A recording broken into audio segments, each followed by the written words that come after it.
Is it okay if I give you a hug? You look like you could use a hug.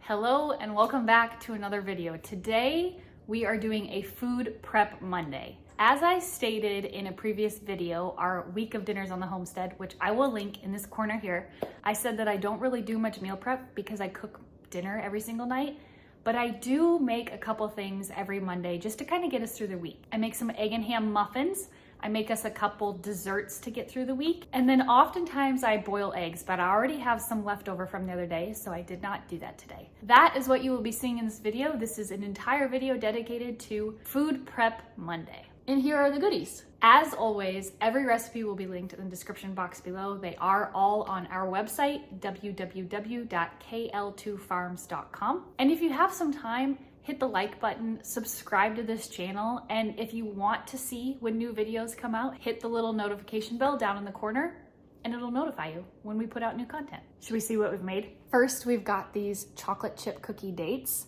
They're delicious. They taste like a chocolate chip cookie. And they're four ingredients: date, salt, butter, and then chocolate chips if you decide to put them on.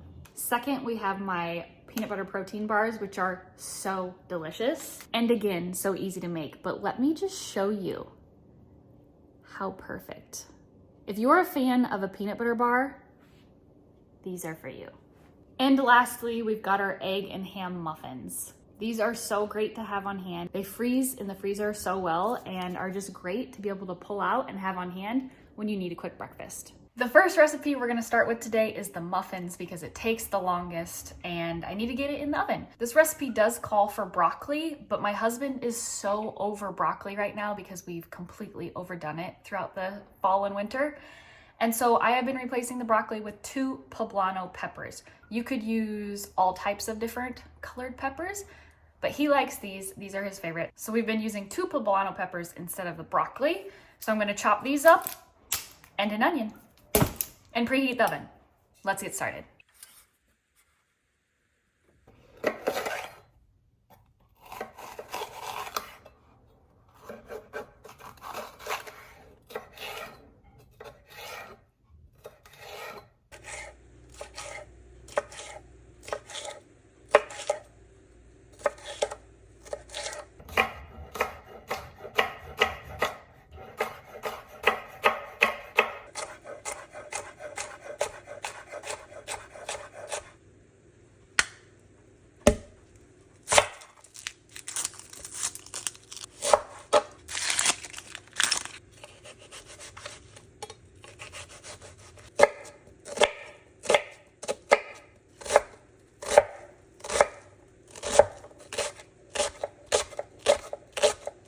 Now that the onion and poblano are chopped up, I am going to add some olive oil to this pan.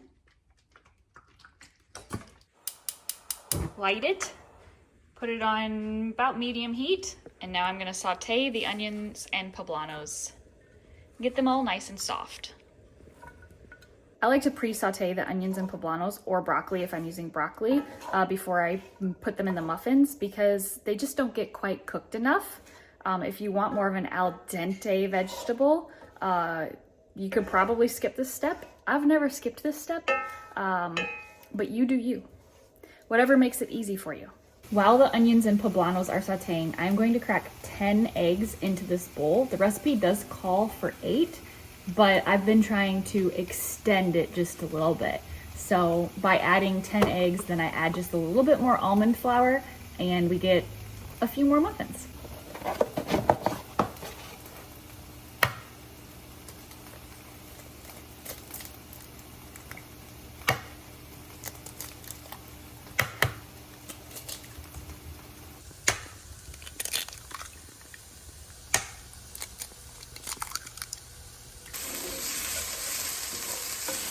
Now that the poblano and onion have kind of soaked up the oil, I'm gonna add just a touch of water and let them keep steaming.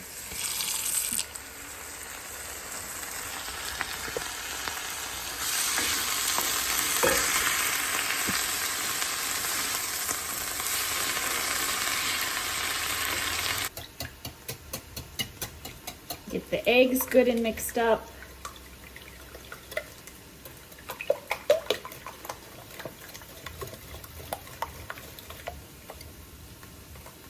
Now we're gonna shred 4 ounces of cheese. This is raw jack cheese today. I normally have raw cheddar, but this is what I've got today.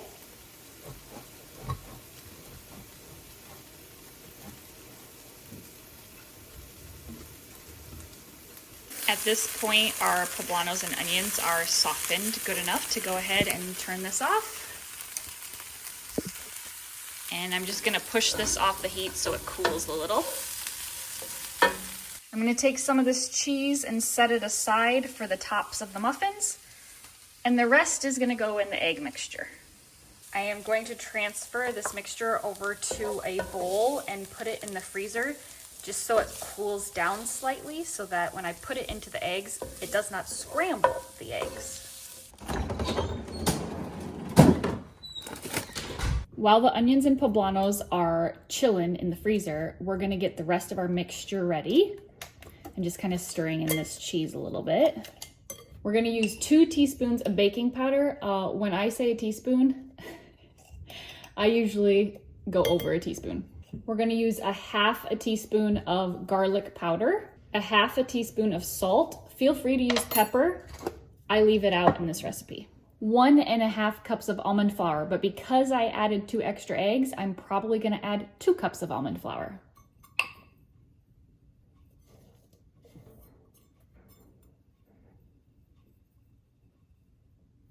A 1/2 cup of milk.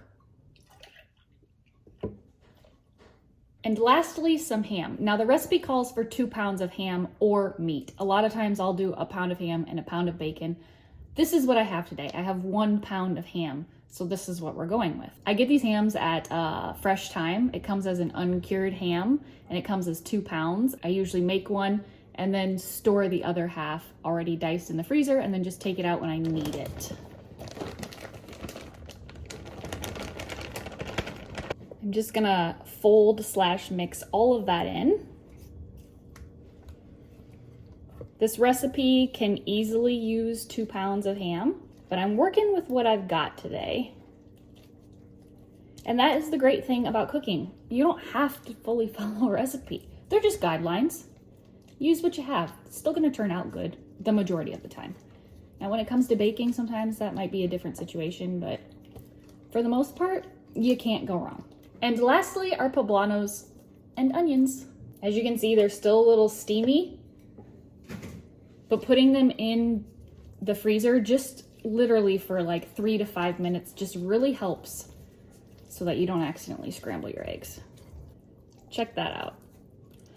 It's gonna be delicious. So this is a really good consistency. It's not like super liquidy. It's got some substance. If I wouldn't have added that extra 1/2 cup of almond flour, the muffins would have turned out a little bit runny. So just when you're doing it, make sure you're looking for like this consistency here.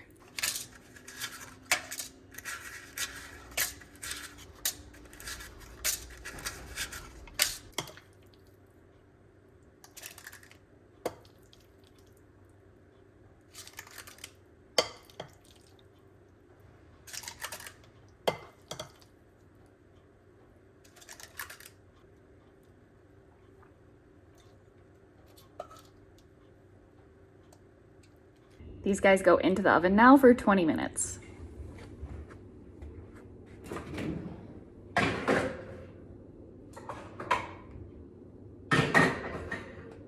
Set timer for 20 minutes. While the muffins are in the oven, I'm gonna do a little bit of cleanup and then start on the desserts.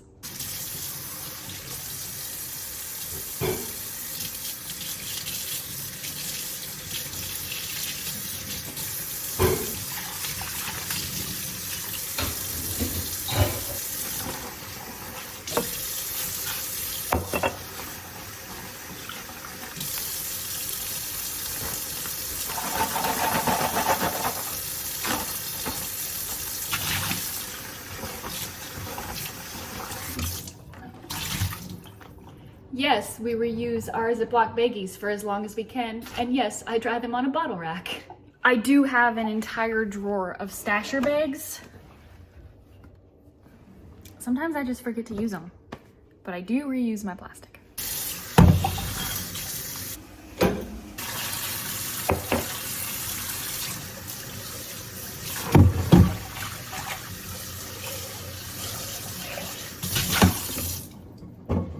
All right, we're gonna switch gears here and we're gonna make some dessert bars. These are my peanut butter protein bars. They're also on the website, just like every recipe today. I use an 8x4. If you would like to use an 8x8 pan, just double this recipe, or you can make the bars thinner. These turn out pretty thick. They turn out about that thick. So if you don't mind them being thinner, no problem. I just like to line my pan with parchment paper so they don't get stuck. And I measure it out this way by putting the parchment paper underneath it. Then I know how much I need to fold over. We may not have any chips in this house right now, but we've got chip clips and they come in super handy for stuff like this.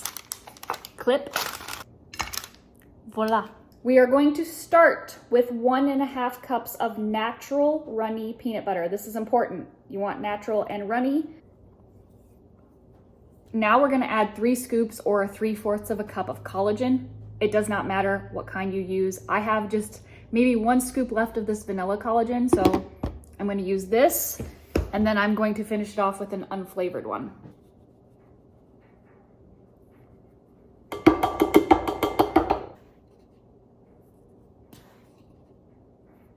A 1/4 of a cup of maple syrup. I only filled that 1/4 of the way, obviously. A 1/2 teaspoon of salt. And the recipe calls for a 1/4 of a cup of flour, but depending on how liquidy your peanut butter is, you may have to adjust this a little bit. I know with the Costco peanut butter that I use, I normally have to add a little bit more than a 1/4 of a cup. So I just kind of eyeball it. And then mixy mix. This consistency is still a little bit too sticky. So I'm gonna add more almond flour. This is much better.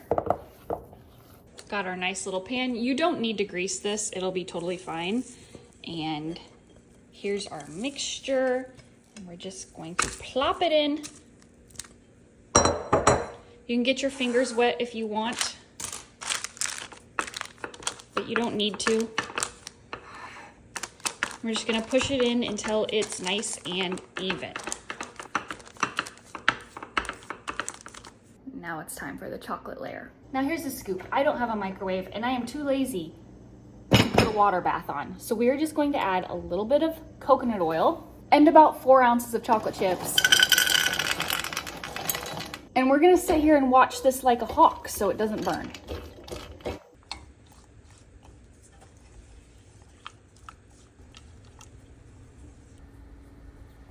Now we're just gonna pour the chocolate on top of the peanut butter protein bars.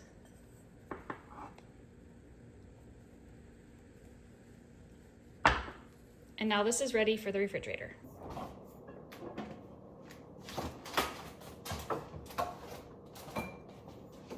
Muffins are done.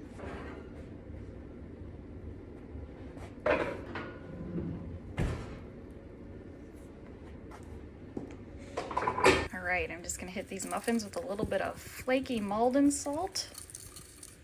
Delicious. All right, the last thing we're making today are my chocolate chip cookie dates. The only ingredients that you need are some medjool dates. I get these at Costco. They are so good and squishy and juicy, just like caramel. Oh, amazing. Some butter. I like the Kerrygold grass-fed Irish butter. Maldon sea salt. And then chocolate chips if you wish to use them. I only use them in like half of the dates because I was that girl growing up that wanted chocolate chip cookies without the chocolate chips in them, or very minimal chocolate chips. I like chocolate, but chocolate chip cookies without chocolate chips are superior. So I've been eating mine without chocolate chips most of the time. Keith likes chocolate chips, so I do a little bit of both. I can fit 16 in here, and then I always put a few in here for Keith for on the road too. So this is his little snack jar for his day of work on Tuesday. This is such an easy recipe. You just take a paring knife, open it up, peel the pit out,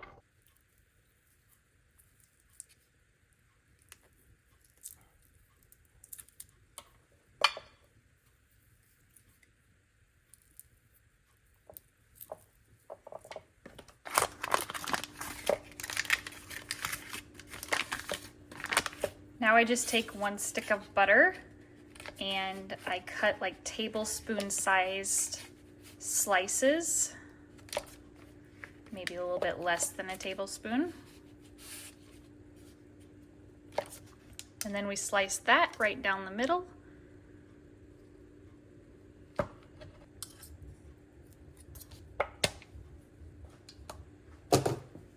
And now we assemble our dates. All of these butter pieces are kind of different sizes. So if it's a like big date, I try to put a bigger piece of butter in it. Just slide it in and kind of squish it, and that's one. This is kind of a smaller one, so I'm gonna take a smaller piece of butter.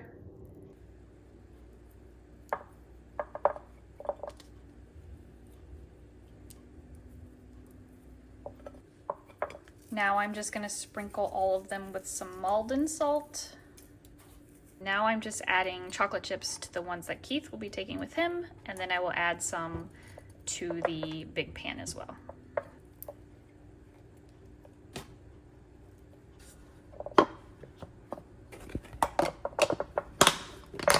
I am so hungry right now because my plans kind of got rearranged and I was not able to finish all of this before lunchtime.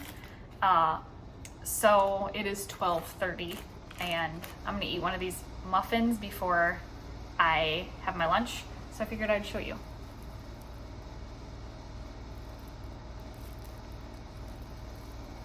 How perfect are those? They're cold, but they're still so good.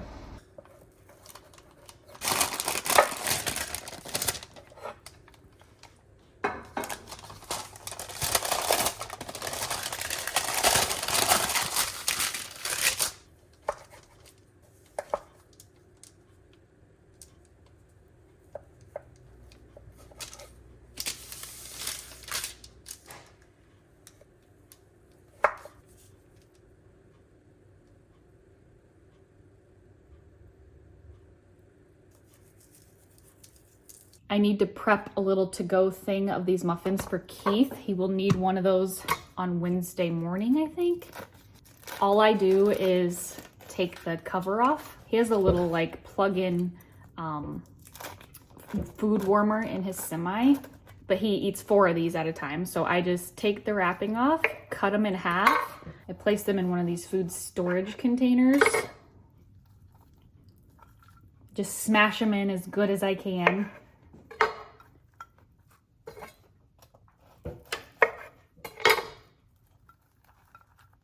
Like voila, and that will be his to-go breakfast. You want to make sure that these are cooled fully before you start pulling the muffin wrappings off. What are these called? Muffin, I'm drawing a blank.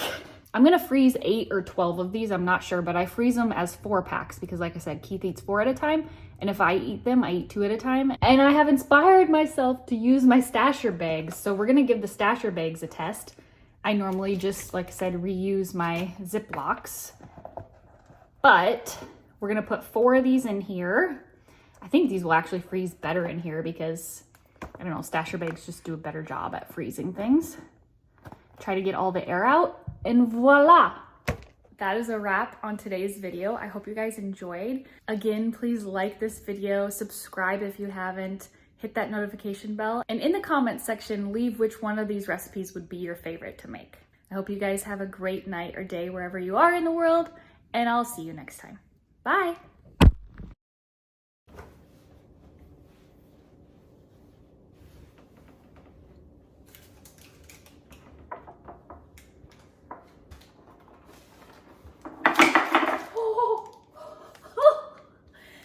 That was close, man. Okay, recover. Oh man, this is gonna be harder than I imagined. Yep, this is not gonna work. Fuck me.